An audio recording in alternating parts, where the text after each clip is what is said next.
किया जा रहा है। अभी तक इस पे कुछ कार्रवाई नहीं की गई है, सिर्फ एक थानाध्यक्ष को निलंबित किया गया। देखिए, लंबे समय से नीट छात्रा का न्यूज़ में हम लोग देख रहे हैं और ये दुर्भाग्य है कि एक तरफ डबल इंजन की सरकार है और हमेशा महिलाओं के सशक्तिकरण की बात करती है, महिला की सुरक्षा की बात करती है और एक बेटी के साथ इस तरह की घटना घट जाती है, बहुत ही दुखद है। और उस परिवार के साथ महिला होने के नाते और एक माँ होने के नाते मेरी संवेदना है और राष्ट्रीय जनता दल हमेशा उस परिवार के साथ खड़ा है।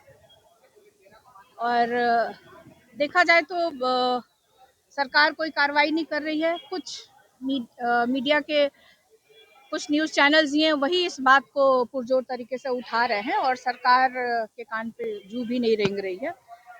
और अभी आप देखिए किस तरह से उसके परिवार के लोग कह रहे थे कि इसकी कार्रवाई होनी चाहिए। जो हॉस्पिटल में उसका इलाज हुआ, प्रॉपर तरीके से उसका इलाज नहीं हुआ और जो एक थाना अध्यक्ष थी, उनके खिलाफ भी परिवार का था कि प्रॉपर तरीके से उनका कंप्लेंट नहीं सुना गया या उसकी जांच नहीं की गई।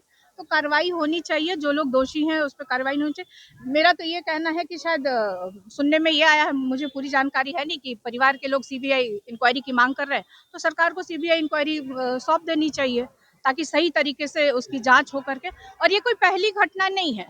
आप पिछले 10-12 दिनों में देखें तो लड़कियों के साथ, महिलाओं के साथ 5-6 घटना इस तरह की देखने को आई है, अलग अलग जिलों से आई है। तो कार्रवाई होनी चाहिए। और अब तो सरकार डबल इंजन की सरकार है। आप यही खौफ दिखा के आए हैं कि राष्ट्रीय जनता दल आ जाएगा तो इस तरह की घटनाएं होगी। और जब से ये सरकार में है तब से इसी तरह की घटनाएं देखने को आ रही है। कहीं भी गोली मार दी जाती है किसी को, अपराध बढ़ा हुआ है, महिलाओं के साथ सबसे ज्यादा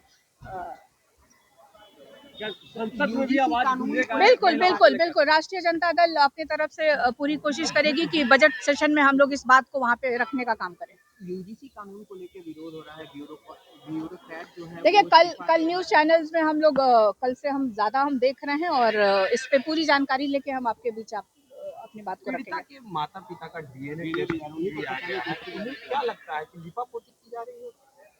अब पीड़िता के माता पिता का डीएनए टेस्ट क्यों किया जा रहा है, ये मुझे समझ से परे है। जो कुछ लोगों का ये आरोप है कि उसके साथ छेड़छाड़ हुई है, उसके पोस्टमार्टम रिपोर्ट भी बदली गई है या छेड़छाड़ हुआ है, तो ये सब सरकार का है और लॉ एंड ऑर्डर का है। तो ये लोग देखें, ये लोग। शकील अहमद खान ने आरोप लगाया और उन्होंने दावा किया है कि मुझे धमकी दी जा रही है। जब से मैंने राहुल गांधी को डरपोक नेता कहा है, मुझे धमकी दी जा रही है कांग्रेस के नेता। तो कौन से शकील अहमद? जो केंद्रीय मंत्री रहे हैं। और अच्छा, तो उन्होंने राहुल जी पे कोई कमेंट किया है? डरपोक नेता उन्होंने कहा था।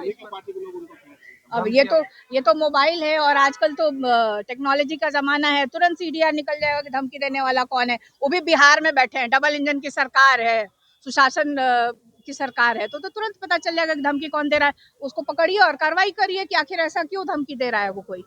रोहिणी एसआर ट्वीट कर रही है राजकोषी को लेकर। देखिए, अब वो ट्वीट कर रही हैं, क्यों कर रही हैं, क्या कर रही हैं, तो वही बताएंगी ना, तो वही बताएंगी। सही जवाब तो वही दे पाएंगे। Thank you.